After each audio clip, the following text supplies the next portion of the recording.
Alors, on va démarrer tout de suite. La paracha de cette semaine, c'est la paracha de Bo, n'est-ce pas? Dans la paracha, on parle de la première mitzvah de la Torah, oui, qui est, alors, comment vous l'appelez, vous, la première mitzvah de la Torah? Alors, c'est Kiddush HaKodesh, oui. Kiddush HaKodesh, c'est le fait de sanctifier le mois, mais sanctifier le mois, ça veut dire d'attester que c'est Rosh Chodesh, ok? Donc, la mitzvah, elle est comme ça. C'est que, d'un côté, le tribunal, il doit avoir ce qu'on appelle un calendrier, d'accord? D'ailleurs, je suis en train de réfléchir où est ma feuille, je regarde si je l'ai là. Je ne sais pas si je l'ai prise avec moi. Il me semblait avoir fait le résumé ici. Et je ne vois pas. Ok, je vais laisser le résumé à la maison. Ok. Donc, peut-être là-dedans. Bien. Donc, je reprends. Le tribunal, il doit bien connaître tous les calculs qu'on appelle d'astronomie, oui, pour bien comprendre comment fonctionne la Lune, etc., etc. Donc, si vous voulez, ils avaient toujours ce qu'on appelle un calendrier. La notion du calendrier a toujours existé et le tribunal devait vraiment savoir comment fonctionnait la Lune, quand est-ce que serait Molad Alevana, quand est-ce qu'elle va apparaître et le nouveau mois, etc. Mais on ne fixait pas Rosh Chodesh uniquement selon le calendrier. Hachem a demandé à ce que Rosh Chodesh soit aussi fixé selon quoi? Selon les témoins. D'accord? Donc, il y a les témoins, les Edim qui sont là et qui vont aussi attester, c'est quand Rosh Chodesh. OK? Donc, finalement, ce qui se passe, c'est que eux, ils ont le calendrier. Les Edim viennent. Ils disent, j'ai vu Molad Alevana, que la lune, elle est née telle et telle heure. Ils regardent et vérifient sur leur calendrier si ça correspond. Et si ça correspond, ils déclarent Rosh Chodesh et ce jour-là, c'est Rosh Chodesh. En général, Rosh Chodesh, c'est soit après 29 jours, donc le 30e jour. Le 30e jour, lorsque les Edim arrivent, ils disent on a vu la lune et que c'est confirmé par le Beit Din, alors à ce moment-là, ce 30e jour devient le premier jour du mois suivant, d'accord? Et si le 30e jour passe et les Edim ne sont pas venus et les Edim viennent uniquement le lendemain, eh bien le mois qui vient de passer à 30 jours et Rosh Chodesh sera le lendemain. C'est bon? Pourquoi? Parce que le mois fait 29 jours et quelques heures et quelques secondes. Donc, ce n'est pas 29 jours pile. Et comme c'est 29 jours et demi, on va dire, alors il y a certains mois qui sont 29 jours et il y a certains mois qui sont 30 jours. Et ça va dépendre de quoi? Eh bien, ça va dépendre des édim, des témoins. On est bon? Très bien. Donc, c'est un petit peu particulier comme contexte d'histoire de Kiddush HaKodesh. D'accord? Maintenant, je vais continuer. Salut, Sarah. Je vais continuer. Et je vais rapporter des informations importantes pour nous. Une information importante pour nous, c'est que les années où on n'a plus de témoins, d'accord, comme nous par exemple, où cette notion des témoins n'existe pas, à ce moment-là, on se fie sur quoi? Sur uniquement le calendrier. D'accord? Alors, la notion du calendrier, c'est qu'aujourd'hui, les comptes ont été faits et ils sont imprimés, d'accord? Mais à l'époque, eh bien, les membres du Beit Din devaient savoir exactement comment fonctionnait la Lune et ils devaient calculer ce mois-ci, c'est quand Nolad Alevana, quand est-ce que la Lune elle est apparue et c'est quand Rosh Chodesh. Donc ils savaient, ils devaient être très très très bons dans tout ce côté calcul pour savoir calculer. Donc il y avait d'une part le calcul du Beit Din et d'autre part il y avait les Edim, les témoins qui venaient. Il y avait les deux. Mais important de savoir que si on était dans des générations où il n'y avait pas les Edim, eh bien, on pouvait entièrement se rabattre sur les calculs. Oui, les calendriers. Deuxièmement, si les Edim venaient et que le Beth Din se rendait compte qu'il y a quelque chose qui tombe par rond, par exemple, eux, ils avaient calculé que Molad Alevana, c'était par exemple à 7 heures du matin, et les Edim arrivent et disent un horaire entièrement à côté, eh bien, qui compte? C'est la trace écrite, c'est le calendrier, c'est le calcul que le Beth Din avait fait, et c'est ça qui compte. D'accord? Donc, quelque part, ils attendaient les prochains témoins qui allaient témoigner juste, vous voyez? Mais, quelque part, cette notion de calcul que nous, on appelle aujourd'hui un calendrier, c'est quelque chose qui a toujours existé. Parfois, il fallait qu'il soit complété par les Edim. Ça, c'était lorsqu'il y avait des Edim. Et les périodes où il n'y avait pas de Edim, alors à ce moment-là, eh bien, on reste avec le calendrier. OK? Très bien. Maintenant, qu'est-ce que vous savez sur les histoires de témoins? Enfin, nous, en tant que femmes, on ne connaît pas grand-chose sur les histoires de témoins. Mais qu'est-ce que nous, on sait sur les histoires de témoins? Il faut qu'ils se deux. Très bien. Qu'est-ce que vous savez d'autre sur les témoins? Est-ce qu'ils peuvent être krovim? Est-ce qu'ils peuvent être proches? Des proches en parenté? De la même famille? Non, ils ne peuvent pas être de la même famille. Donc, par exemple, on connaît bien l'histoire des témoins lorsque on parle de mariage et qu'il y a des témoins. Alors, on doit s'assurer que les témoins ne soient pas de la famille, ni du khatan, ni de la kala, et ni entre eux. D'accord? Donc, les témoins n'ont pas de lien de parenté et ils n'ont pas de lien de parenté entre eux et ni avec le khatan kala. Oui? Bien. Maintenant, ici, pour Kiddush à Chodesh, eh bien, il y a quelque chose qui va être relevé par rapport à cette histoire-là, par rapport au lien de parenté. Ok? Le verset, il dit comme ça. Alors, on est au début de la Sira, je commence le texte, et après, je vais expliquer. D'accord? Benogea le edut ha-chodesh, matinu plukta. Lorsqu'on parle des témoins du nouveau mois, eh bien, il y a une discussion dans la Gemara entre Rabbi Shimon et Rabbanan, entre Rabbi Shimon et les Chachamim. Rabbi Shimon Omer, Rabbi Shimon il dit Av ou beno v'chol hakrovin ksherim le'edut hachodesh. Un cas de témoignage qui diffère de tous les autres, pour celui-ci, eh bien, on peut avoir des témoins qui ont un lien de parenté. Ça peut être soit un père et son fils, ou ça peut être d'autres membres de famille. Ok. D'où est-ce que Rabbi Shimon, il apprend ça? Il apprend ça du verset de la paracha de cette semaine. Que dit le verset de la paracha? La Yomer Hashem el Moshe et el Aaron. Hashem dit à Moshe et à Aaron, HaChodesh hazeh lachem, Rosh Chodashim. Il leur explique, voici comment la lune elle doit être. Et vous allez donc attester sur sa forme, l'endroit où elle est, etc., etc. Et ça va être Chodesh, ça va être le nouveau mois. Et à qui s'adresse Moshe, Hachem? Il s'adresse à Moshe et à Aaron. Et il dit, Chodesh hazeh lachem. Ça sera pour vous. De là, Rabbi Shimon conclut quoi?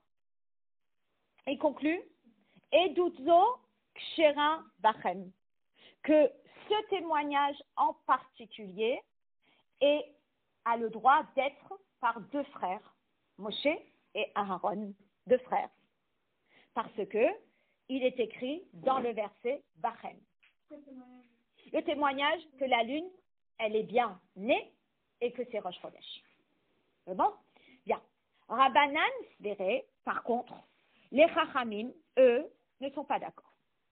Et ils disent Shekrovim Pesulim le Edut HaChodesh. De la même façon que tout témoignage, on ne peut pas prendre des témoins qui ont un lien de parenté, eh bien, ce témoignage non plus.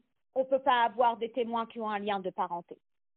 Alors, on leur pose la question, comment vous expliquez l'achem?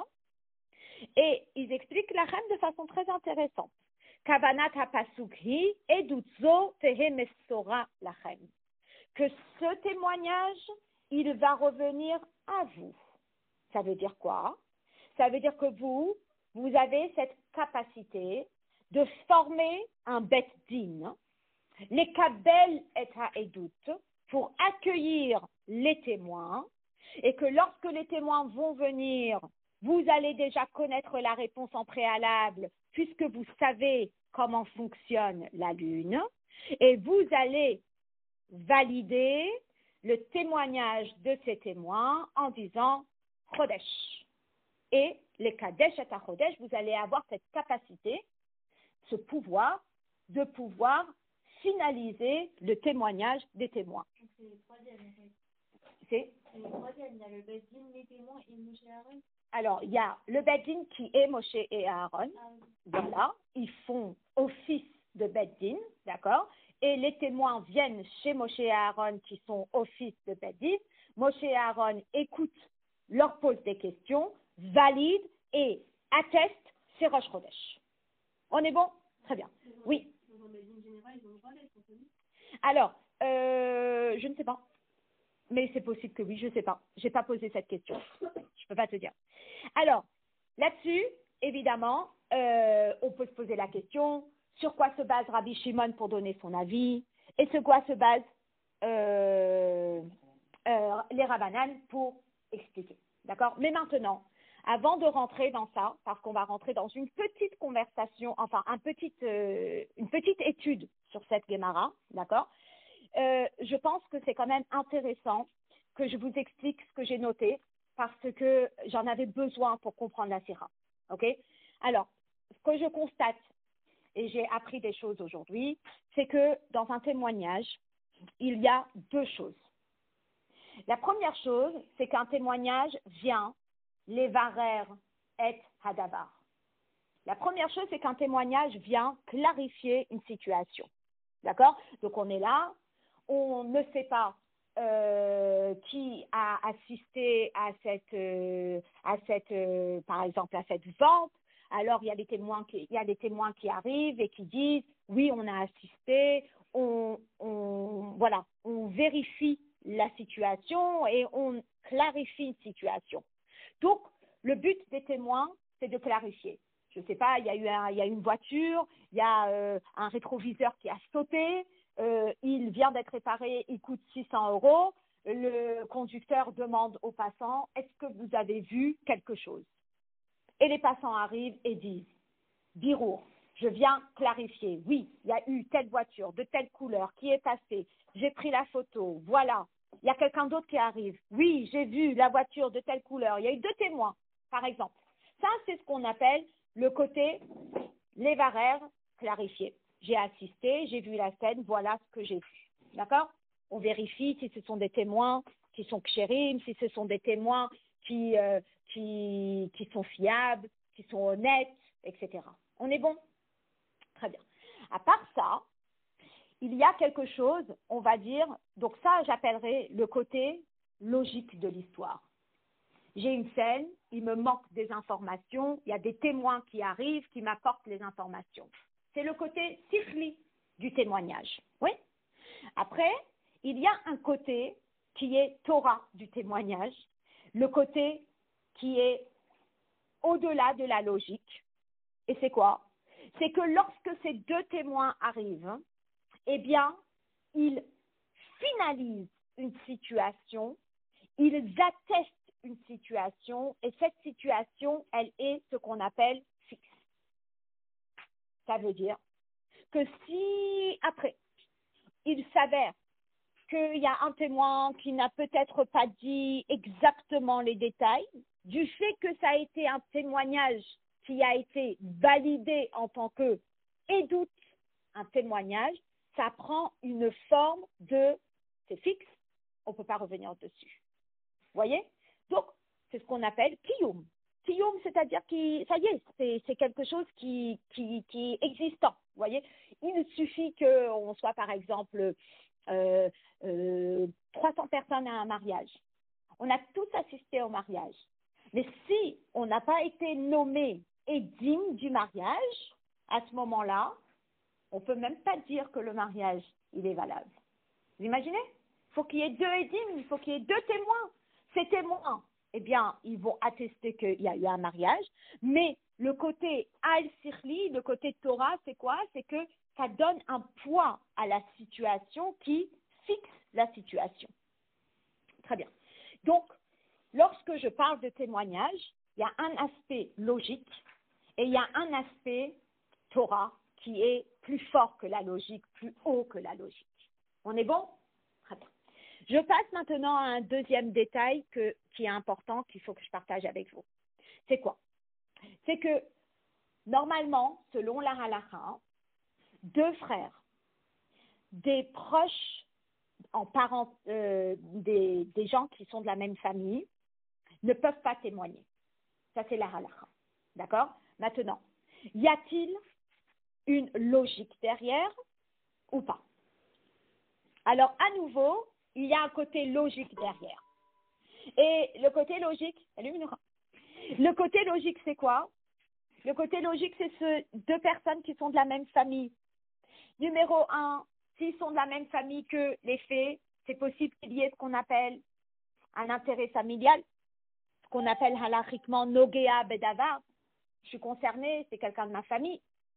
Et s'ils sont entre eux, frères ou cousins ou membres de même famille, eh bien, ils risquent d'avoir plus de manque d'honnêteté parce que il y a un qui compte sur l'autre pour quelque chose en particulier, etc. Donc, en général, la logique veut qu'on ne prenne pas deux membres de même famille pour témoigner. Ça, c'est le côté logique. Mais, côté non logique, côté au-delà de la logique, Gzerat Hakatuv. Dieu a décrété que deux membres d'une même famille ne peuvent pas témoigner. Au-delà de la raison qu'on pourrait donner, parce que après vous allez me dire, et si cette raison, elle n'est pas d'actualité, par exemple, Moshe, Aaron, ces deux frères super honnêtes, des tzadikim, on ne peut même pas soupçonner qu'il y ait un mensonge parce que c'est des frères. Est-ce que pour eux, on autoriserait qu'ils témoignent ensemble? Et la halakha dit non. Pourquoi? Parce qu'il n'y a pas de raison. Alors c'est quoi? Xeratakatov. Xeratakatov, ça veut dire qu'il y a un côté au-delà de la logique dans ça aussi. Donc il y a un côté au-delà de la logique dans tout témoignage. Le fait que le témoignage, il prenne un tel poids, ça c'est au-delà de la logique. Il soit affirmé comme ça, c'est au-delà de la logique. Après, le fait que deux membres d'une même famille ne peuvent pas témoigner, il y a aussi un côté au-delà de la logique. C'est bon? Très très bien. Maintenant, moi j'arrive à la mitzvah de Kiddush Levana. J'arrive à cette mitzvah de décider quand est Rosh Chodesh. D'accord? De définir quand est Rosh Chodesh. Et là-dessus, pour définir quand est Rosh Chodesh, eh bien, la Torah, elle instaure deux choses. La première chose, c'est quoi? C'est un calendrier. Et le calendrier, c'est ce qu'on appelle le côté logique de Kiddush HaChodesh. Je regarde et je vois, est-ce qu'il y a ici ce qu'on appelle Molad Alevana, quand est-ce que la lune, elle est née, et puis il va y avoir les horaires et les jours, etc. C'est écrit. Ça veut dire que il y a les sages qui ont établi ce calendrier avec des calculs très spécifiques sur le cycle de la lune, et c'est établi et c'est transmis de génération en génération. Ça, c'est un aspect de Kiddush HaChodesh. Cet aspect de Kiddush HaChodesh, il est quoi? Il est logique, il est clair, il est net. Il y a quelqu'un qui s'est assis, qui a compris les lois du cycle de la lune et comment ça fonctionne, et tout est bon, c'est magnifique. C'est bon?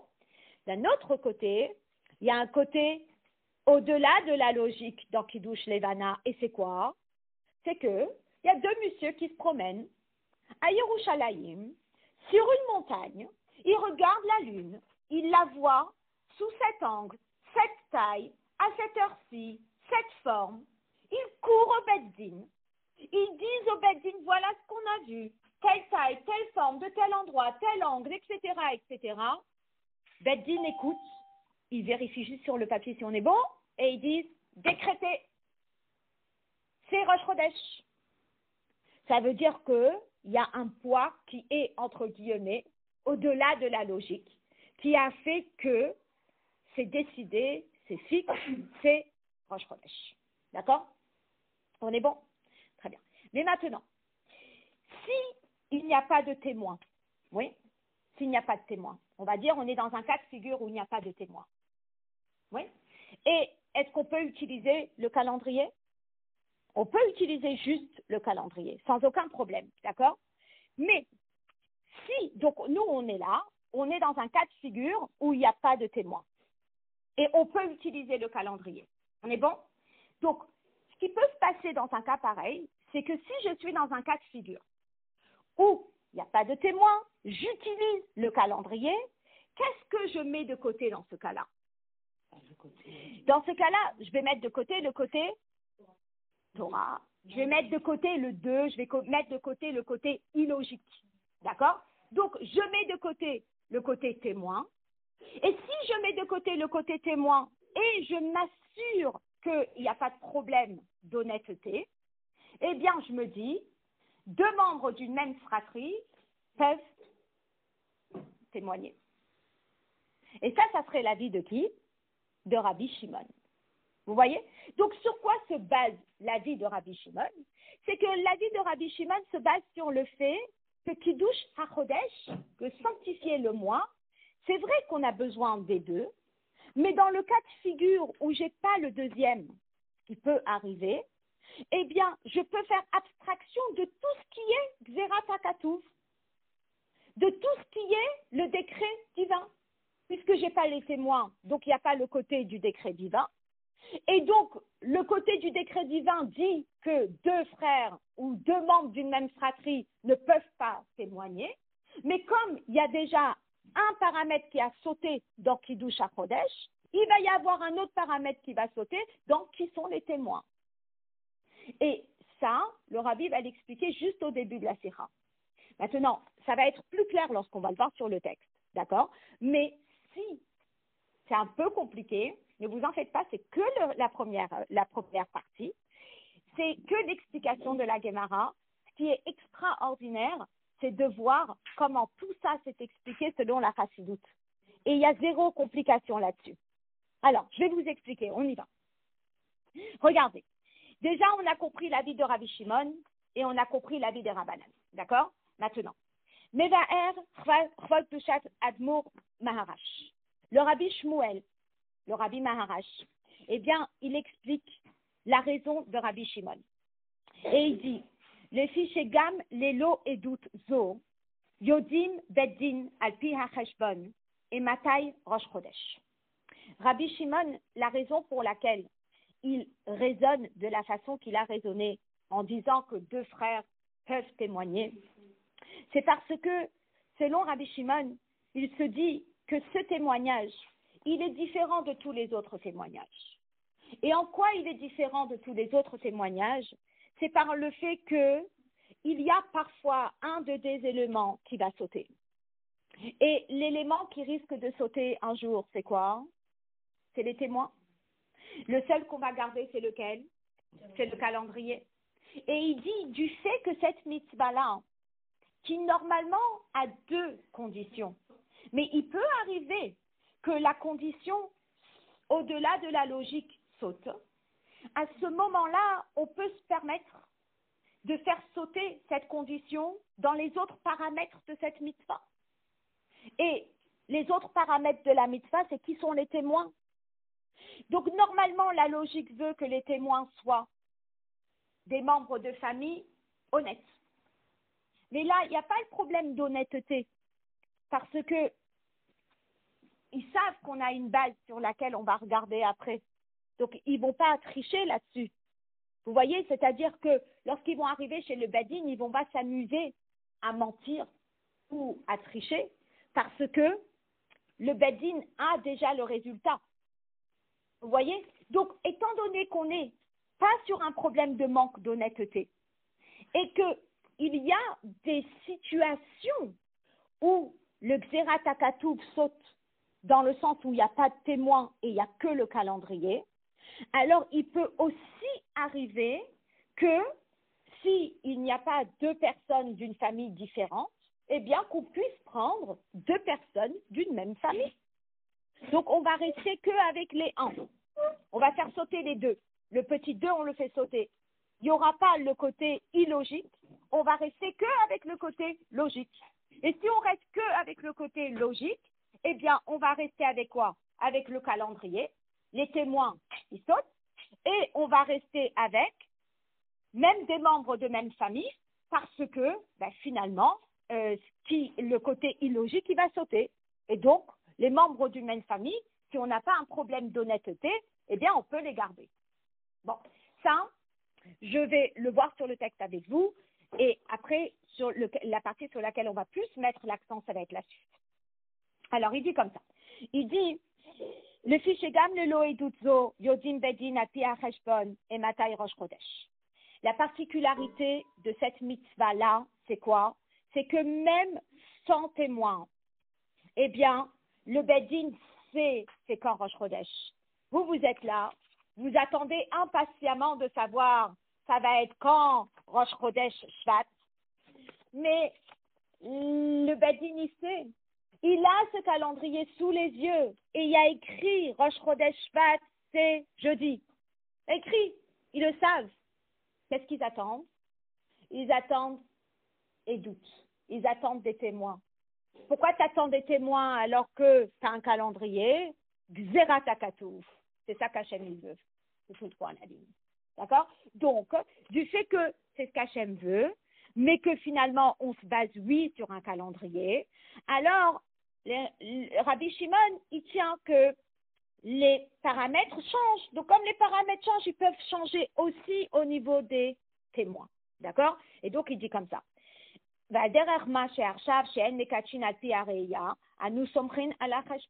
la preuve qu'il y ait des cas de figure où les témoins ne figurent pas, c'est de nos jours. De nos jours, on tient que sur le calendrier. Venimsa, שהעדות אינם דבר אשר בלעדם לא היו יודעים כלל. ולכן גם קרובים כשרים לעדות זו. Et donc, étant donné que le témoignage n'est pas sur quelque chose qu'on ne connaît pas du tout, mais le témoignage, il vient juste confirmer ce qu'on connaît, alors à ce moment-là, Rabbi Shimon dit, Gam krovim ksherim le'edut zo. Même les proches, ils peuvent être ksherim pour ce témoignage. Alors, évidemment, le Rabbi, il rentre dans tous ces détails-là, d'accord? Mais finalement, on va retenir ce qu'on a vu à l'oral. C'est le fait que il y a réellement, selon Rabbi Shimon, ce concept du fait qu'il y a cette option de se résumer que à la logique, alors Rabbi Shimon dit qu'au niveau des témoins, eh bien, on peut se résumer à la logique et que comme logiquement, ils ne vont pas aller monter un plan qui n'est pas honnête parce que ça ne sert à rien de tricher si tu as déjà la feuille des réponses, vous voyez. Alors, Rabbi Shimon dit que pour ce cas-là en particulier, eh bien, deux frères peuvent être témoins et il s'inspire du verset qui dit que Hachem dit à Moshe et à Aaron, c'est Chodesh Lachem, c'est pour vous, ça veut dire que pour ce cas-là, vous avez le droit d'être témoin. D'accord? Bien. Ça, c'est Rabbi Shimon. Voilà. Et on ne va pas rentrer dans tous les détails sur le texte pour ne pas confondre plus que ça. Par contre, ce qui est intéressant, c'est de comprendre comment ça se fait que les Chachamim ne sont pas d'accord avec Rabbi Shimon. Et l'avis, c'est l'avis de qui? C'est l'avis des Chachamim. Et pourquoi? Alors, on passe directement à la page au Guimel. Alors, l'avis des Chachamim, c'est que les membres d'une même famille ne peuvent pas témoigner pour Kiddush Levad, pour Kiddush HaKodesh. D'accord? Selon Rabbi Shimon, c'est oui possible. Selon les Rabbanan, c'est pas possible. D'accord? Voilà. Et nous, on suit l'avis de Rabbanan. OK? Donc, en réalité, c'était intéressant de comprendre ce qui se passait avec Rabbi Shimon, mais on a compris que Rabbi Shimon, il se dit, si je lâche le 2 pour une chose, je peux lâcher le 2 pour tout, et finalement, je peux tranquillement prendre 2 frères pour ce type-là de témoignage. Ok. Mais maintenant, qu'est-ce qui se passe avec les chachamim? Ok. Donc, on y va. Et là, chez Halacha Hikeda Adrabanan, on est au Od Gimel, la page 64. Mais la halacha, elle est selon l'avis des chachamim. Chez Krovim, Tesulim, les Edut HaChodesh, que 2 proches d'une même famille ne peuvent pas témoigner. Ou Mizé Mouvan, chez Gam de Kiddush HaChodesh, Yesh Tzorer, de Din Edut. Et selon les chachamim, eh bien, Kiddush HaChodesh, il faut qu'il y ait des témoins. Quasi indispensable. Yesh leva erz varata. Et alors, sur quoi se base-t-il? Et il dit comme ça. Mise goufa sheritzricha Torah et dereia. Du fait même que la Torah, elle a bien obligé qu'il y ait des témoins qui attestent qu'ils ont vu la lune. Tel que Hachem a dit. Kazé re'e vekadesh. Hachem, il a montré du doigt la lune à Moshe et à Aaron. Et il leur a dit, Kazé, il faut qu'elle soit comme ça, la lune. Re'e, regarde, vekadesh, et tu la sanctifies. Ça veut dire que il y a un poids important au témoignage. C'est pas banal le témoignage, c'est pas un bonus le témoignage. Le témoignage, il fait partie des conditions qui vont attester que Rosh Chodesh, c'est quand? C'est jeudi. D'accord? C'est l'Echora, a priori. Kevan shebela vachi chayavim bedin lechashevet man molada levana al pi cheshbon. Même s'il n'y a pas de témoin, eh bien, bela vachi, c'est pas important. Ce qui se passe, le bedin, il est obligé lechashev et man molada levana al pi cheshbon. Oui, d'une manière ou d'une autre, le bedin, il a cette obligation de calculer quand même. Ok, bien. Veyeter alken, velavachi, anu somchim, gam al cheshbonze, que d'une manière ou d'une autre, on compte principalement sur quoi? Sur le calendrier. Afilu bisman, shemekachim, alpi areaya. Même lorsque les témoins viennent, le calendrier, il est précieux. Les feuilles sont là, sur le bureau du Beddin. Et ils savent exactement que Rosh Chodesh est jeudi. Mais ils attendent qui? Ils attendent des témoins. Maintenant, les témoins, qu'est-ce qui vaut plus? Est-ce que c'est le calendrier qui vaut plus ou est-ce que c'est le témoin qui vaut plus? Alors, le calendrier, il vaut quelque chose de très important. Tu as raison.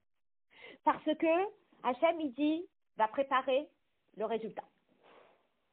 Donc, quelque part, on compte sur ton résultat. Qu'est-ce que tu as toi comme résultat? Donc, toi, tu prépares ton résultat. Vous voyez, c'est comme si, je prends un exemple qui me vient à l'esprit, un professeur de maths, oui, va donner un exercice aux élèves. Oui, qu'est-ce qu'il va faire? Il peut ne pas l'essayer avant. Et il peut attendre de voir que l'élève ramène le résultat. Oui, ou bien, il fait quoi? Il fait tout le travail avant, ok? Et lorsque l'élève arrive avec le résultat, il voit si les chiffres sont bons, ok? Et s'il constate que les chiffres de l'élève ne ressemblent pas du tout à ses chiffres à lui, il dit à l'élève, retourne à ta place et refais ton exercice pour qu'on s'assure que nos résultats sont les mêmes. D'accord? C'est exactement pareil ici.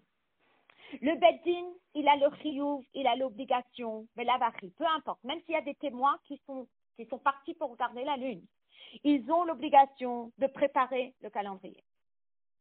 Les témoins arrivent, ils ont l'obligation de vérifier que quoi? Que ça coïncide. Et si ça ne coïncide pas, qu'est-ce qui se passe? On voit. Yedou becheshbon chez Eino Nire, si, selon les calculs qu'ils ont faits, ils ont vu que normalement la lune, elle ne devrait pas apparaître à telle heure. Ou baouedim veheidou chez Nire, et les témoins arrivent et disent, on a vu la lune, elle était comme ça, à telle heure, de tel angle, etc. Les Beddin, ils regardent leurs feuilles et ils disent, ça ne coïncide pas, alors, ein somchin al divrehem. Ils ne peuvent pas compter sur la parole de ces témoins. Alors, vous allez me dire, bon, alors d'après ce que j'ai compris, le plus important, c'est quoi, hein? Le calendrier. C'est les calculs du Beddin. Oui. Donc, si les calculs du Beddin, c'est le plus important, Madoua niskakim anu gam le edereia, pourquoi on a besoin de ces témoins? Pourquoi on a besoin? Si Hachem, il dit au Beddin, prépare tous les calculs, et s'il y a des témoins, eh bien, il faut qu'il y ait des témoins. Mais lorsque les témoins arrivent, il faut que ça coïncide. Et si ça ne coïncide pas, renvoie-les. Tu ne peux pas compter sur leur témoignage. Et si c'est une génération où Birlal, il n'y a pas de témoins, c'est pas grave. Tu as ton calendrier à toi, c'est le plus important. Alors, si le calendrier, il a tout dedans, pourquoi tu as besoin de témoins? Pourquoi? Et c'est Kaboua, c'est à Kové, hein, mais pourquoi? Alors, c'est Zeratakatouf. Mais pourquoi? Alors, de là, on comprend Mouchar. De là où on a une preuve. Chez Kavanat Torah, les Hossif à l'Inyan HaCheshbon. C'est que les témoins, ils viennent rajouter quelque chose au calcul du Beddin. Velachen svira leho le Rabanan. Et c'est pour cela que les Chachamim ont dit, et ils ont appris, chez Kavanat Torah, il les Hossif, que toute l'intention de la Torah, c'est de rajouter quelque chose.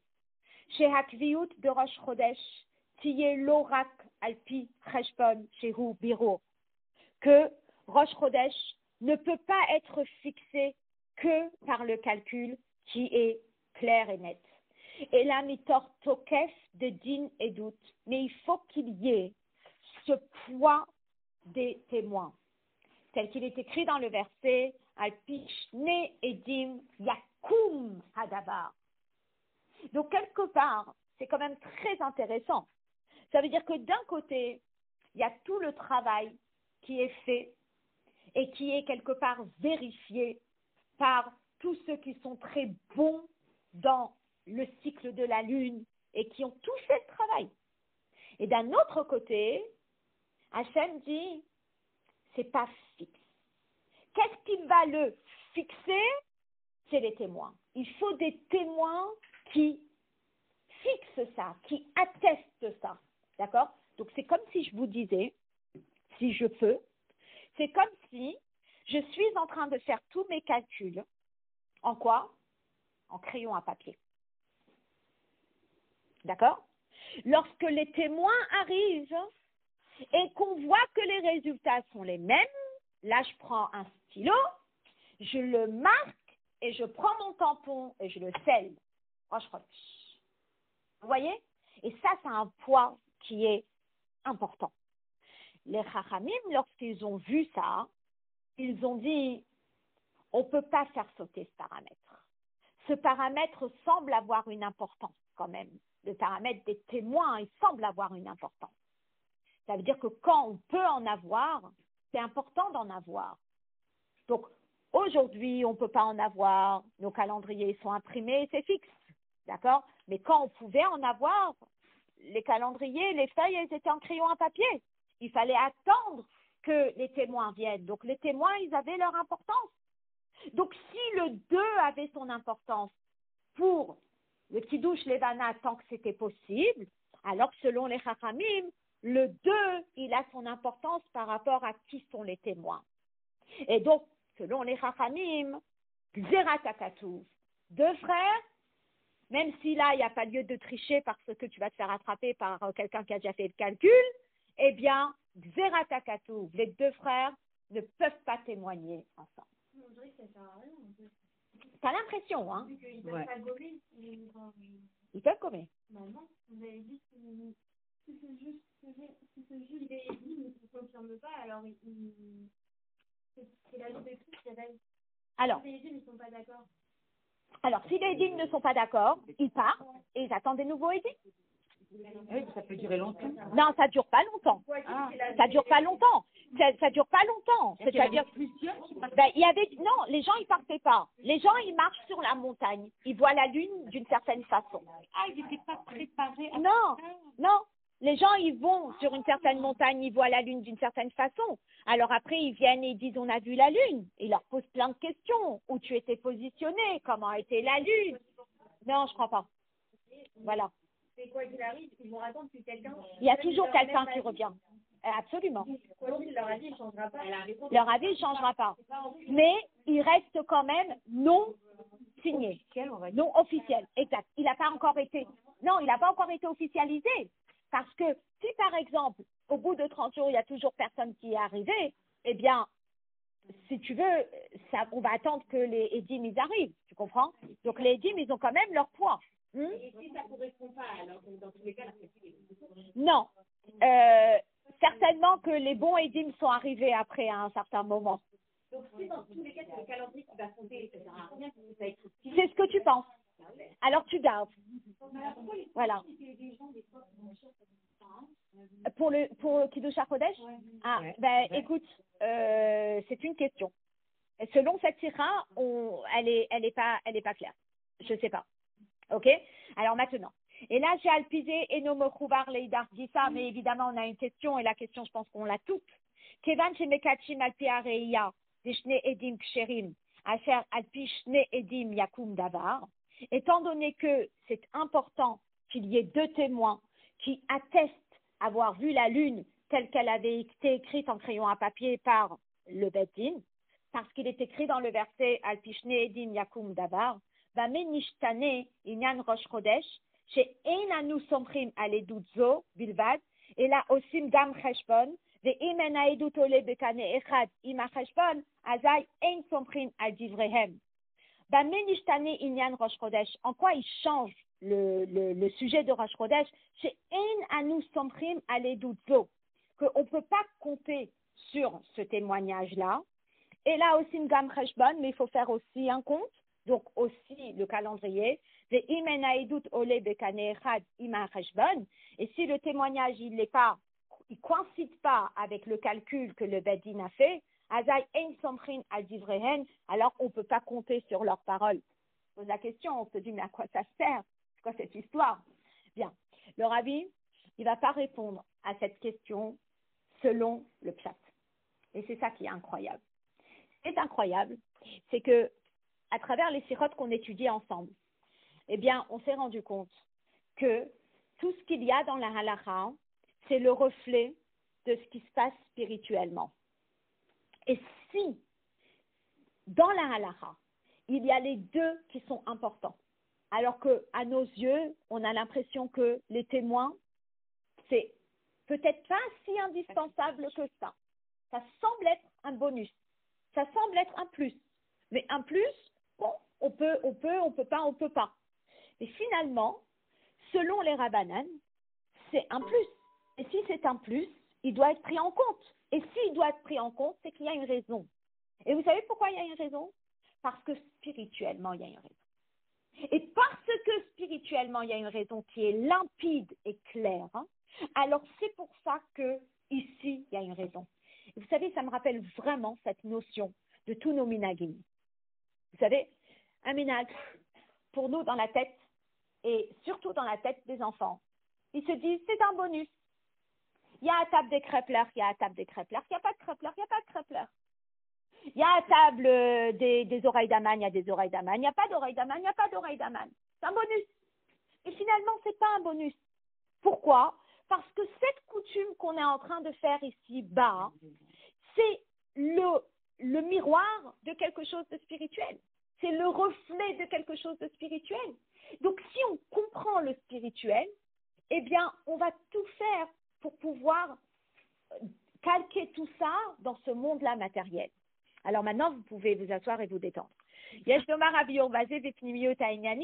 Alors, on va expliquer.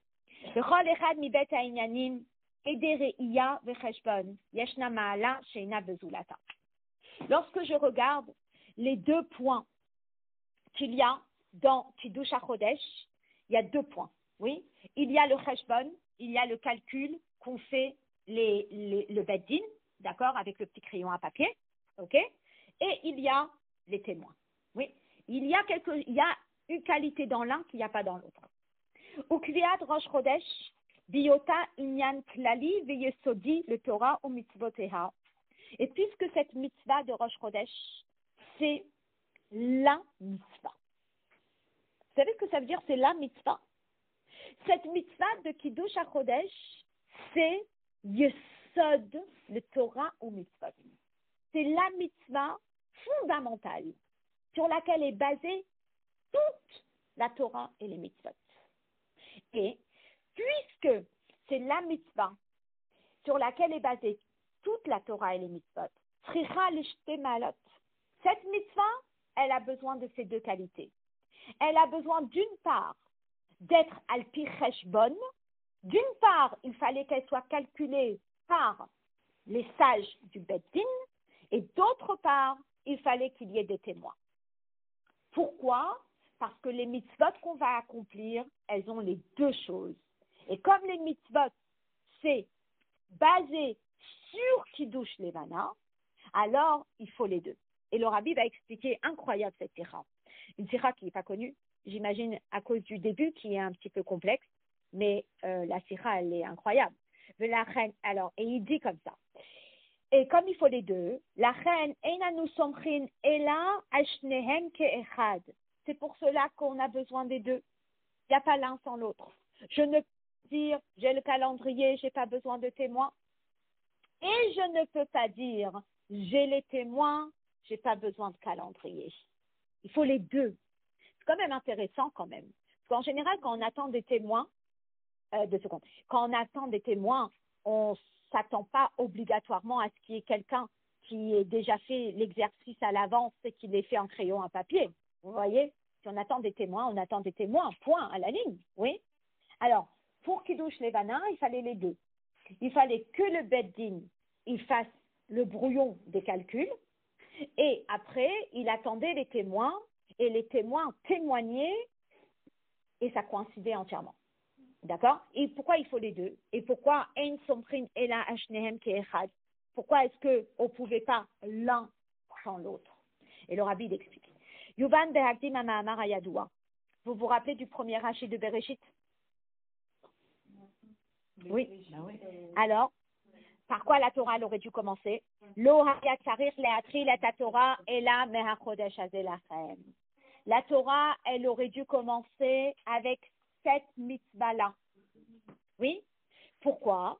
Parce que hi mitzvah rishona shnitztavuba Israël. C'est la première mitzvah que le peuple juif, en tant que peuple juif, a reçue.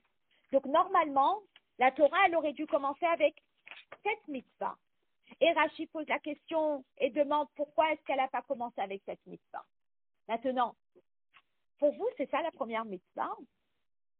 La mitzvah fondamentale, la mitzvah avec un grand L. Pour nous, la plus grande mitzvah, la première mitzvah, c'est Anochi Hashem Elokecha. C'est le premier commandement. Oui. L'Ichora et nos mouvan, on ne comprend pas. Mipnema HaChodesh Hazeh Lachem. Mitzvah Rishona, Shenitztavu Ba Israël. Pourquoi est-ce que le peuple juif, sa première mitzvah, c'est la mitzvah de Kiddush HaChodesh? Oui. L'Ichora, a priori, a été un mitzvah Rishona Tzricha Liyot Anochi Hashem Elokecha. Pourquoi ça aurait dû être Anochi Hashem Elokecha? Parce qu'Anochi Hashem Elokecha, c'est Kabbalatol Malchut Shamayim, c'est accepter le joug divin. Shei Atrala ve'hayesod be'kiyum kol hamitzvot, qui est la base de toutes les mitzvot. Oui? Donc, rappelez-vous le gâteau au fromage. La base du gâteau au fromage, c'est cette croûte qu'on a en bas. Tu ne peux pas faire le gâteau au fromage à l'envers. Commence avec cette croûte et sur la croûte, tu construis. Oui? Une personne, c'est quoi sa base? C'est la colonne vertébrale. Sur la colonne vertébrale, il y a tout qui est construit. Oui, il y a une base, il y a un fondement. Donc, la fondation du peuple juif, c'est Kabbalatol Malchut Shamayim. On est à contre-courant avec le 2024, où chacun dit ce qu'il veut, quand il veut, où il veut. Et le peuple juif, c'est quoi? C'est Kabbalatol Malchut Shamayim. C'est faire la volonté de Dieu. Une fois que dans ma tête, j'ai compris que ma mission, c'est de faire la volonté de Dieu, à partir de là, eh bien, il y a la Torah et les mitzvot qui se mettent sur cette colonne vertébrale. Oui, mais ce n'est pas celle-là qui a été choisie. Et c'est laquelle qui a été choisie? c'est Kiddush HaChodesh. Et vous allez me dire, mais quel rapport entre Kiddush HaChodesh et la Torah et les mitzvot? Vas-y. C'est au niveau de l'importance, c'est pas au niveau chronologique, première catégorie. Alors, pour HaChodesh Hazelachem, un autre cours que j'écoutais pour préparer celui-là, eh bien, effectivement, il y a eu plusieurs questions qui avaient été posées par rapport à la première mitzvah. La première mitzvah qui a été donnée au peuple une fois que Dieu avait choisi qu'il allait être son peuple. Donc là, Hachem, Ata Bechartanu Mikol Ha'amim, Ata Optanu, tu nous as pris, tu nous as sortis d'Égypte, on est devenu le peuple de Dieu. Et là, on a reçu notre première mitzvah en tant que peuple de Dieu, et c'est HaChodesh Hazelachem. D'accord? Voilà. Maintenant, à Matan Torah, la première mitzvah, c'était Anochi Hashem Elokecha. Oui? Mais maintenant, la question est, pourquoi est-ce que la première mitzvah, c'était pas Anochi Hashem Elokecha? Pourquoi est-ce que Hashem, il a démarré avec HaChodesh Hazelachem? Pourquoi est-ce que celle-ci a été la première? Parce qu'elle est la fondamentale. En quoi tu trouves qu'elle est fondamentale? D'accord? Rabbi Basé, le Rabbi, il explique. Anochi Hashem Elokecha ou ha'atchala ve'hayesod bechol hamitzvot benogea lekiyum hamitzvot bepoel. Anochi Hashem Elokecha, effectivement, c'est la base des mitzvot lorsqu'on parle de l'accomplissement. D'accord? Ça veut dire que quoi? C'est que dès chez Adam yekayem et hamitzvot que des baillis, afin qu'un homme accomplisse les mitzvot comme il faut, et quand je dirais comme il faut, ça veut dire avec le bon état d'esprit. C'est quoi l'état d'esprit du juif? C'est ne cherche pas à tout comprendre avant d'accomplir. Naaseh venishma. Fais ce que je te dis de faire. Une fois que tu fais ce que je te dis de faire, nishma, tu pourras étudier, tu pourras comprendre. Mais la base, l'état d'esprit d'un juif, c'est Kabbalatol Malchut Shamayim. Lorsque quelqu'un il se convertit et il s'immerge au mikvé, qu'est-ce que lui disent les rabbanim? Est-ce qu'elle est prête à s'engager dans Torah et Mitzvot? Kabbalatol Malchut Shamayim. Kabbalatol Malchut Shamayim, c'est la base. D'accord? Bien. Par contre, c'est la base de quoi? C'est la base de l'action, des mitzvot, kiyum mitzvot. C'est-à-dire, l'état d'esprit, c'est je fais ce qu'Hachem me demande de faire. Je suis soumis à Hachem. V'idou HaChodesh Hazelachem. Par contre, la mitzvah de HaChodesh Hazelachem, c'est aussi la première. Mais c'est la première dans un autre contexte. Et dans quel contexte? Oui, exact. La première des 10 commandements et la première que le peuple juif a reçue. Non, j'ai c'était la Je sais pas. C'est où? Mais en tous les cas, c'est pas dans ce qui figurerait. Je ne sais pas exactement. ואילו החודש הזה לכם היא המטרה והתכלית של התורה ומצוותיה. החודש הזה לכם c'est, et je vous explique, si je me fais une petite tête dans ma tête, eh bien c'est l'objectif. Donc je m'imagine que Hachem, il nous a mis devant une échelle. D'accord? Et il nous dit, la base de l'échelle, c'est quoi? C'est Kabbalatot. Mais l'objectif en haut, c'est quoi? C'est HaChodesh Hazelachem. Ok? En quoi est-ce que HaChodesh Hazelachem, c'est l'objectif? Le Rabbi va expliquer. Il dit, Velachem nidbara veneemra vehakdama lechol hamitzvot que mitzvah rishona. Et c'est pour cela que Dieu la cite en premier. Et je trouve ça très beau. Vous savez, c'est un petit peu comme une personne. On lui dit, on va faire un chemin ensemble. Donc une personne qui fait tchouva. Oui? Qu'est-ce qu'on lui dit? On lui dit, c'est là où on veut arriver. On lui montre où on a envie d'arriver. C'est quoi la matara? Où tu m'emmènes? Je te montre où je t'emmène. On va y aller doucement. On va y aller sûrement. Il y a des échelons sur cette échelle. Mais c'est là où on veut arriver. C'est important de savoir où on veut arriver. Hein, on trouve tout le temps quand on va dans un endroit inconnu que ça prend beaucoup plus de temps pour y aller que pour revenir. Pourquoi? Parce que quand on va, on ne sait pas où on va. On sait pas c'est où, on sait pas c'est quoi. Donc, Hachem, il nous dit c'est quoi la matara. Il nous dit c'est quoi le but, c'est quoi l'objectif. C'est quoi l'objectif? L'objectif, c'est HaChodesh Hazelachem. Alors, c'est quoi HaChodesh Hazelachem? Et le Rabbi l'explique.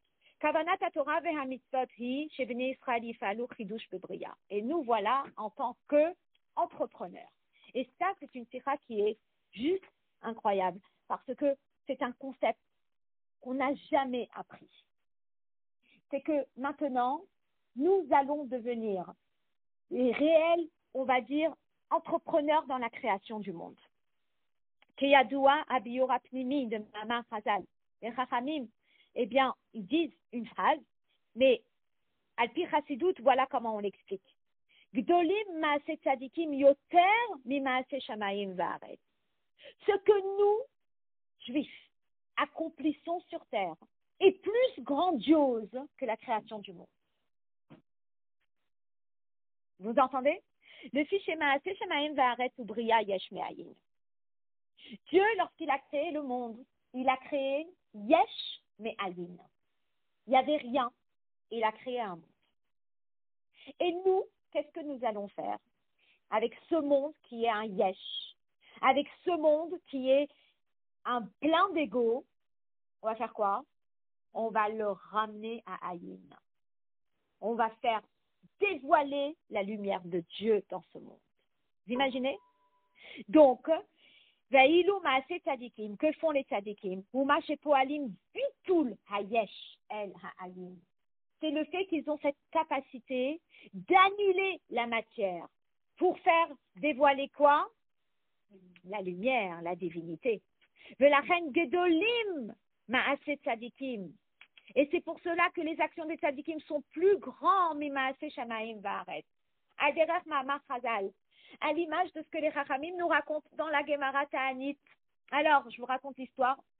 Rabbi Hanina ben Dosa était un maître qui était très très pauvre, n'est-ce pas?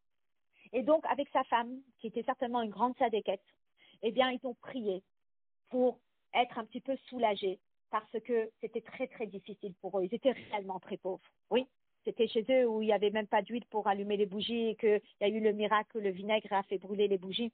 Voilà. Et donc, ils ont imploré Dieu pour la richesse. Et d'un coup, il y a une main qui est descendue du ciel et qui a fait descendre le bâton d'une table, le pied d'une table, un pied d'une table en or. Et ça, c'était richesse garantie jusqu'à la fin de leur vie. Ils pouvaient vivre tranquillement. La nuit, la femme de Rabbi Hanina ben Dosa a fait un rêve. Et elle a rêvé de quoi? Elle a rêvé que tous les maîtres de la génération de Rabbi Hanina ben Dosa, ils sont assis à table et que leur table a 3 pieds. C'est des tables à 3 pieds. Et que la table de Rabbi Hanina ben Dosa et de sa femme, eh bien, c'est une table à 2 pieds. Et donc, ils ont compris que c'est le pied de la table du Gan Eden qui leur a été donné ici. Alors, ils se sont concertés, Rabbi Hanina ben Dosa et sa femme, et ils ont dit non, on va pas, on veut pas qu'elle retourne. Et alors, qu'est-ce qui s'est passé? Rabbi Hanina ben Dosa, il dit à sa femme, prie. Et elle a prié. Et il y a une main qui est descendue et qui a repris le bâton en or, le pied en or. Et là-dessus, qu'est-ce qu'ils disent les Chachamim? Gadol hayanes acharon yoter min harishon. Le deuxième miracle était encore plus grand que le premier. Ki min shmaya mehav yahave. Parce que du ciel, on peut donner, mais mishkal lo shakle. Mais par contre, normalement, du ciel, on ne reprend pas. Hayinu hanes. שהנס בהשבת דבר אל העין, משקל, גדול מהנס ומהב יהווה, יצירת דבר מהעין ליש. Ramener quelque chose de yesh au néant, c'est anormal. C'est beaucoup plus grand que le miracle de créer quelque chose à partir de rien. Donc Dieu, il a créé le monde. Il a créé le monde à partir de rien. Et nous, on sait ce que c'est la création du monde par notre propre petite expérience de Bria Yesh Me'ayin, qui est lorsqu'on met au monde un enfant. Un enfant, il vient de rien. Quoi vient un enfant? Et un enfant, mais vous imaginez? Et des yeux bien placés, un nez, une bouche, un enfant en bonne santé.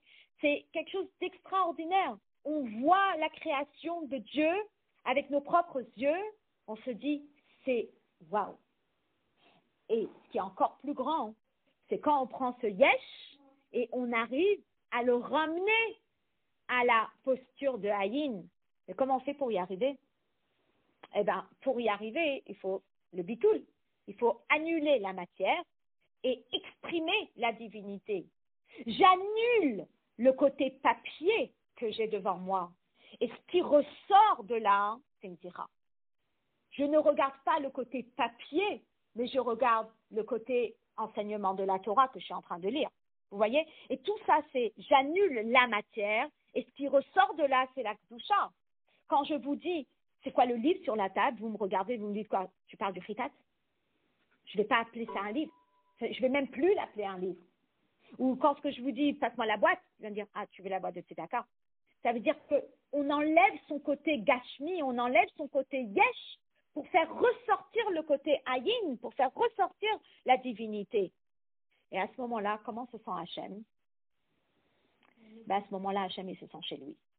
On lui fait dire Allo Yidbarer Petartonim. On lui fait une résidence ici-bas, et ici-bas, c'est son atzmut.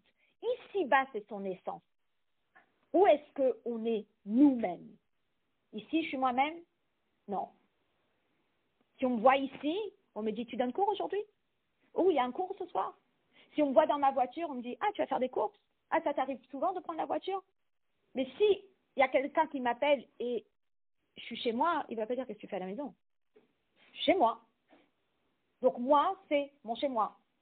Et la même chose, où est-ce que Hachem, il y a son Atzmut qui a sa résidence? C'est dans ce monde ici-bas. Mais qui lui a permis d'avoir sa résidence dans ce monde ici-bas? C'est nous, par notre accomplissement de Torah et Mitzvot. On est Mechadesh, Ridouche, on est en train d'accomplir quelque chose d'inédit, de pouvoir transformer le Yesh en Aïn. Vous imaginez? Voilà. Et donc, ça, c'est à Chodesh Azelachem. Quel rapport? Parce que Chodesh, ça vient de quel mot? Ça vient du mot Chidouche. Donc, Chodesh ou Milachon Chidouche, Vehakoach de Chidouche, et cette force, cette Mechadesh, Nibsar Livnei Israël, elle a été transmise au peuple juif, Lachem, Shalidé Torah Mitzvot, Osim Hem et Haolam, le dira Lo Yidbarer, que par Torah et Mitzvot, on fait une résidence pour Dieu ici-bas. Et là, eh bien, basé Yuvan Gama Midrash à la Pasouk, alors on va comprendre, quand le Midrash il dit, sur le verset Tovim Ashnaim Minaïcha, c'est toujours mieux deux que un. C'est quoi cette histoire? C'est toujours mieux deux que un. De que faire le parashat à Chodesh, le Zelachana Midrash, le Midrash il nous dit, Tova parasha sheneemra atishnaim, mi parasha sheneemra beyachid. C'est toujours mieux une paracha qui est adressée à deux qu'une paracha qui est adressée à un. Bishnaim, laquelle a été adressée à deux, comme il est dit, Vayomer Hashem, El Moshe, ve El Aharon, Ba'aretz Mitzrayim, Lemor HaChodesh Azelachem, que Dieu il s'est adressé à Moshe et à Aaron. Alors le Rabbi pose la question, Alo Yashnan Kama Vekama Parashiat Batorah, Shebaen Aita Amirat HaKadosh Baruch Hu El Moshe ve El Aaron. 13 fois dans la Torah, Dieu s'adresse à Moshe et à Aaron. Et la seule fois où le Midrash, il pointe du doigt et il dit, c'est mieux deux que un, c'est pour la mitzvah de Chodesh. Vous allez me dire quel rapport? Alors c'est très beau le rapport. Il dit comme ça, il a bior basé. Ha Chodesh milachon chidouche. Déjà, il faut savoir que Chodesh, ça vient du mot chidouche. Mevaer et amatara klalit shel kol haTorah u mitzvoteha. Ça vient nous expliquer tout l'objectif de Torah et mitzvot. La page 66, vous l'avez? En haut. De Kevan Shechidush de Torah ou Mitzvoteha ou Bebet Nekudot Klaliot. Et étant donné que ce Chidush, il est comme Kiddush HaChodesh. Je reviens sur Kiddush HaChodesh. Il y a l'aspect Cheshbon et il y a l'aspect Gzerat HaKatuv. L'aspect Cheshbon, c'est le travail de qui? Du bas. C'est le travail du Beddin. C'est le travail du Beddin qui doit prendre un crayon à papier et qui doit faire les calculs. L'aspect Edout, c'est l'aspect du haut, Gzerat HaKatuv, c'est comme ça qu'Hachem il a décidé. Dans notre accomplissement de Torah et Mitzvot, on a les deux aspects. On a l'aspect du travail que nous faisons personnellement Et comme c'est nous qui faisons ce travail personnellement, qui va nous accompagner dans ce travail? C'est notre accompagnateur de mariage. C'est qui? Aaron. Et il y a le travail que Dieu va faire, du haut vers le bas. Et c'est qui son accompagnateur du mariage? Moshe. Vous vous rappelez? On avait dit qu'il y a des chouches bénines, il y a deux accompagnateurs. Moshe, il accompagne Hachem et Aaron, il accompagne le peuple juif. Oui? Eh bien, c'est exactement la même chose. Et étant donné qu'il y a le travail du haut et il y a le travail du bas, c'est pour cela que on ne peut pas faire Kiddush HaChodesh l'un sans l'autre. Il y a à la fois le Cheshbon et à la fois les Edim. Il faut les deux, parce que dans Torah et Mitzvot, il y a les deux. Et comme dans Torah et Mitzvot, il y a les deux, alors dans Kiddush HaChodesh, qui est la mitzvah qui nous guide, la mitzvah qui nous montre notre objectif, alors elle aussi, elle doit avoir les deux. Vous comprenez? Voilà. Et donc, je le lis.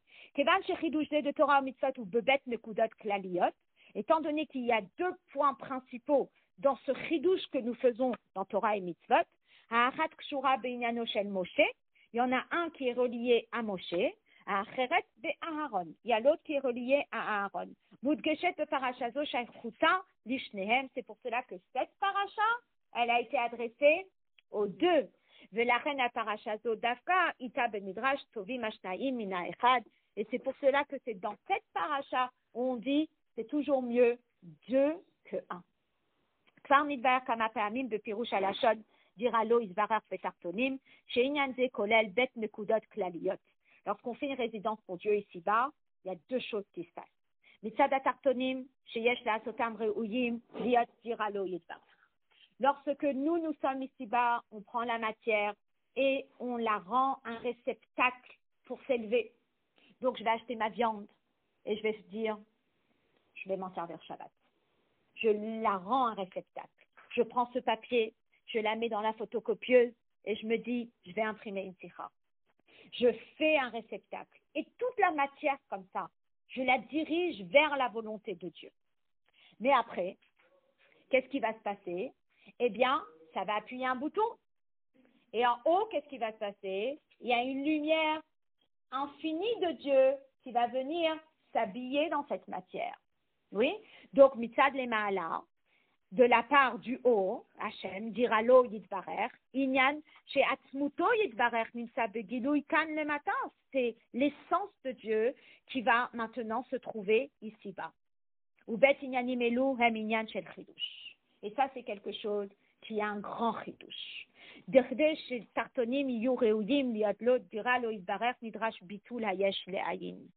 Pour que la matière elle puisse recevoir la divinité, elle doit faire abstraction totale de sa matière. Je dis toujours aux élèves, si le professeur doit prendre une place dans une classe, qu'est-ce qu'il faut que la classe elle fasse? Qu'elle se taise. Bitou. Et sinon, le professeur, il n'a pas de place dans la classe. Oui, donc nous, on doit faire le travail de faire une place à Hachem. Ok, ça c'est numéro 1. Et que l'essence de Dieu vienne dans le monde, ça c'est un grand chidouche. Parce qu'en général, je viens chez quelqu'un, j'enlève pas mes chaussures et je mets un foulard et je me mets à l'aise. Je suis chez quelqu'un. Pour qu'Hachem se sente chez lui, lorsque je fais une mitzvah, ça, c'est énorme. Ça, c'est un grand chidouche. La création du monde, c'est pas Atmut Hashem. La création du monde, elle a été faite avec le dibour, avec la parole. C'était un dévoilement de Dieu. C'était, dit le Rabbi Ye'ara, c'était qu'un reflet. Dafka al-yedei avoda de bitul hayesh le'ayin. C'est spécialement lorsque la matière, elle fait abstraction totale de son ego pour laisser la place à Dieu. Alors, Hamshachat Ha'atzmut le matin, l'essence de Dieu faut descendre ici-bas et s'habiller dans ce monde. Et c'est pour cela que c'est spécialement dans cet endroit où on nous dit c'est toujours mieux deux que un, alors que Dieu s'est adressé de nombreuses fois à Moshe et à Aaron ensemble. Cette paracha qui nous montre la marche à suivre pour toute la Torah et les mitzvot. Mudgashot bet anekudot. On a les 2 points.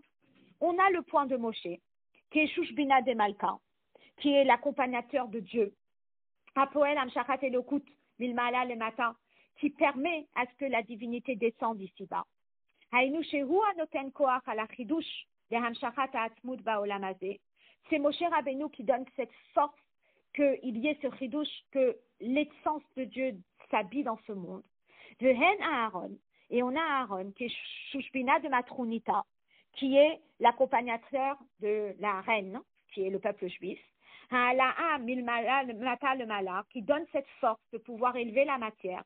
Shehu anoten koach le'alot et advarim atartonim, qui donne cette capacité de pouvoir élever les choses matérielles, comme je vous ai déjà expliqué, ce que Rabbi Elkan il avait expliqué une fois par rapport à élever la matière. C'est pas logique d'élever la matière, c'est un chidouche d'élever la matière.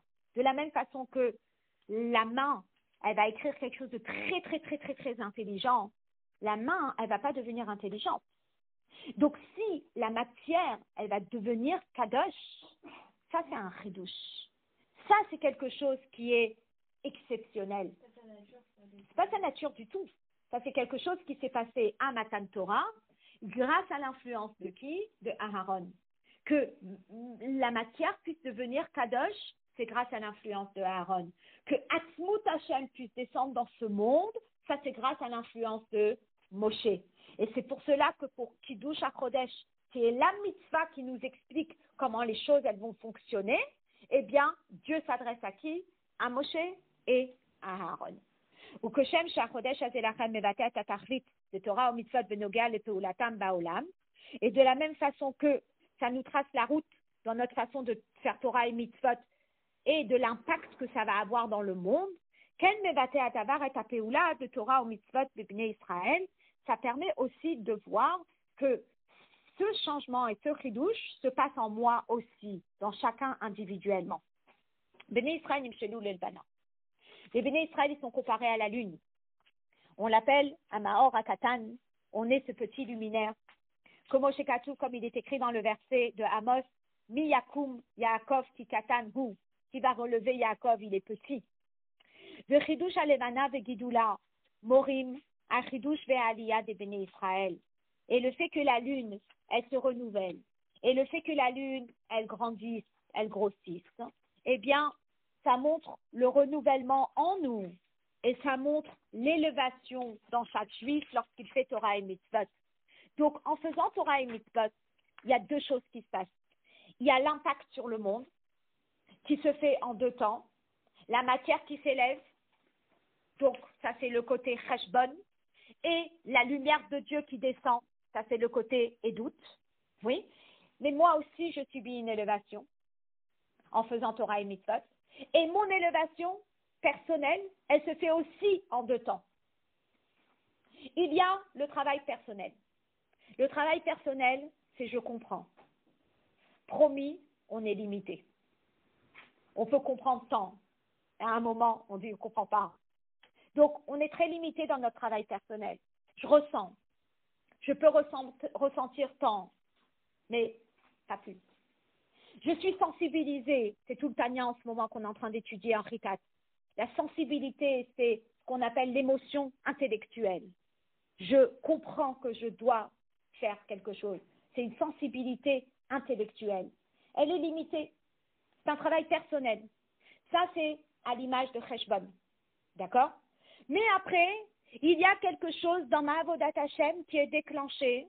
Et c'est quelque chose qui est Me'al à Cheshbon, qui est au-delà du Cheshbon. Et c'est quoi qui est au-delà du Cheshbon? C'est toute la notion de la Emouna. Toute la notion de la Emouna, c'est au-delà. Oui? C'est quoi ma Avoda? Ma Avoda, c'est qu'il faut les 2. Il faut le Cheshbon, mon travail personnel, mais il faut aussi la Emouna. Et comment je fais pour fusionner les 2? Eh bien, la Emouna, il faut qu'elle transcende mon Sechel et il faut qu'elle transcende mes Midot. Il ne faut pas que la Emouna reste vague. Il ne faut pas qu'elle, comme on dit, elle erre autour de moi. Il faut que la Emouna, elle transcende mon Sechel, elle transcende mes Midot. Que mon Sechel et mes Midot, je les fasse par pur Kabbalatol, avec cette notion de la Emouna et le Bitachon qui m'accompagnent. Vous voyez? Je pense que c'était la semaine dernière ou il y a 2 semaines, on avait parlé de la fusion des deux, d'accord? Donc, Aliyah de Bnei Israël Nechleket Ishne Sugim, le peuple juif, il subit une élévation aussi en faisant Torah et Mitzvot, et il subit cette élévation dans ces deux aspects. Il y a la avoda mitzad hakochot hapnimiyim chez la Adam, il y a la avoda que le juif fait avec ses forces intérieures, shehi bichlaluta avoda shel pi ta'am vedaat, qui est ta'am vedaat, ma'alata shel avoda zo hi inyan hapnimiyut. L'avantage de cette avoda, c'est que elle est profonde. Hein, lorsque un petit élève il fait son exposé, il est peut-être limité son exposé, mais cet exposé, l'enfant ne va jamais oublier. Il le possède, il est à lui, il a travaillé pour. Donc il est peut-être limité, mais il a travaillé pour. Et 3 ans plus tard, 4 ans plus tard, Parashat Nassau, j'avais fait un exposé dessus, je me rappelle ce que j'avais fait, je me rappelle des dessins que j'avais fait. C'est un travail personnel, d'accord? Donc, voilà. Tout ce que j'avais fait. Tu vois? J'ai fait ça. Je l'ai pas aujourd'hui, je l'ai plus pour leur donner. Mais tu te rappelles. Exactement, nous. Donc, il dit voilà, c'est Hiroderet ou Memalet et Metsiout à Adam. Comme tu dis, ça imprègne la personne. Chez Sirlo, Midotav, Ovdim et Hashem, il sert Dieu avec son intellect, avec ses midot. Dans un deuxième temps, il y a Avoda Mitzad Akochot Amekifim chez la Neshama ou Mitzad Etzem Neshama. Il y a la Avoda qu'on fait grâce aux forces qui nous entourent. Et c'est quoi ces forces qui nous entourent? C'est le Etzem, c'est Bitoul, le Raton à Elion. Je le fais parce que c'est Dieu qui m'a demandé. Les Malam et Ta'am Vedaat. Et vous vous rappelez l'exemple qu'on avait donné la dernière fois, je pense que c'était il y a 2 semaines. Cet exemple, il nous explique la fusion. Oui, on avait parlé du Shaliach, où le Rabbi, il a parlé de l'importance, par exemple, de Pirsumei Nissa Hanouka. Oui, donc, la notion du Kabbalatol, c'est quoi?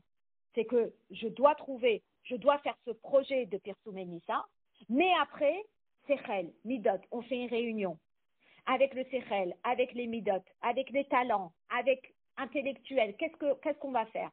Alors, il y a quelqu'un qui a l'idée, on va mettre une Hanoukia sur la voiture. Il y a quelqu'un qui a une idée, on va faire des pancartes de l'allumage de Hanouka sur les panneaux publicitaires. Il y a quelqu'un qui a une idée, on va faire un allumage public. Finalement, pourquoi tu fais tout ça? Pas pour ton ego, pour dire « Ah, t'as vu, j'ai une super idée, ah, voilà comment j'ai fait. » Non, on fait parce que on a eu une instruction de plus haut qu'il faut faire quelque chose. Donc, finalement, je le fais parce que c'était une instruction du Rabbi, mais j'utilise mon sechel et mes midot.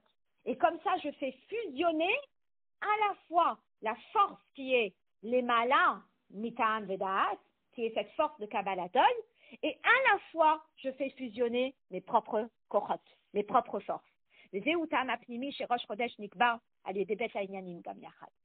c'est pour cela que Rosh Chodesh, au cas où vous voulez savoir pourquoi on a besoin des deux, voilà pourquoi on a besoin des deux. Parce que dans notre Avodat Hashem, il y a les deux. Parce que dans le monde, il y a les deux. Et parce que dans notre Avodat Hashem et dans le monde, il y a les deux. Alors c'est pour ça que Kiddush HaChodesh, il fallait qu'il y ait les deux. Il fallait qu'il y ait à la fois Cheshbon et à la fois Edim. Achibour de Bet HaMa'alot Yartav. Yeshno Inyan Shel Reya, Aliédé Edout, Habitoul chez les Malam et Ta'am Vedaat. Je saute les parenthèses pour qu'on ait toute la phrase. Il y a le côté témoignage. Et ce côté témoignage, c'est ce qu'on appelle Bitoul chez les Malam et Ta'am Vedaat. C'est cette force qui est Xerat HaKatuv. Yeshno Inyan HaCheshbon. Et il y a le côté Cheshbon, chez Oual Pi Ta'am Vedaat, qui est logique. Et comment est-ce qu'on fusionne les deux? Habitoul chez les Malam et Ta'am Vedaat, Nimshar Pepnimiyut. C'est lorsque toutes les forces profondes qu'on utilise, on le fait parce qu'on est soumis à Hakadosh Baruch Hu. Bon. Alors, c'est une tira qui fait 2 pages, n'est-ce pas? Oui. Alors, on peut faire en réalité, le récapitulatif, il est très très simple. C'est que dans Kiddush HaChodesh, il y avait les 2 choses. Il y avait à la fois le calcul et à la fois les témoins. Finalement, la mitzvah de Kiddush HaChodesh, c'est la mitzvah qui résume notre mission sur Terre. Et notre mission sur Terre, c'est la notion de Chodesh, c'est la notion du Chidouche, c'est la notion d'annuler la matière face à Akadosh Baruch Hu pour qu'Akadosh Baruch Hu puisse y habiter, dira lo Yitbarach Betartonim. Et pour le faire, eh bien, il faut les deux. Il y a le côté de je travaille la matière pour qu'elle réceptionne la divinité, et il y a le côté où la divinité, elle imprègne la matière. Oui, et la même chose en nous. On a notre travail personnel, mais on a aussi cette force d'Akadosh Baruch Hu pour pouvoir faire ce travail personnel. Parce que finalement, si je ne fais que ce que mon séchel et mes midot me poussent à faire, mon service de Dieu sera super limité. Mais si je reste connecté à cette force de la Emouna, eh bien, j'arrive à percer des choses que je n'aurais pas réussi à percer si je n'y étais pas connecté. Vous voyez? Ça veut dire que si je n'avais pas cette notion de étudier un enseignement du rabbi, honnêtement, j'aurais peut-être fermé la sira avant de la commencer. Oui? Donc, finalement, c'est une force qui est au-delà de la mienne qui m'a emmené là, aujourd'hui. Donc, c'est la fusion entre quelque chose de plus haut et nous, qui est le cheshban et les doutes. Bon, il y a l'enregistrement. Ouais.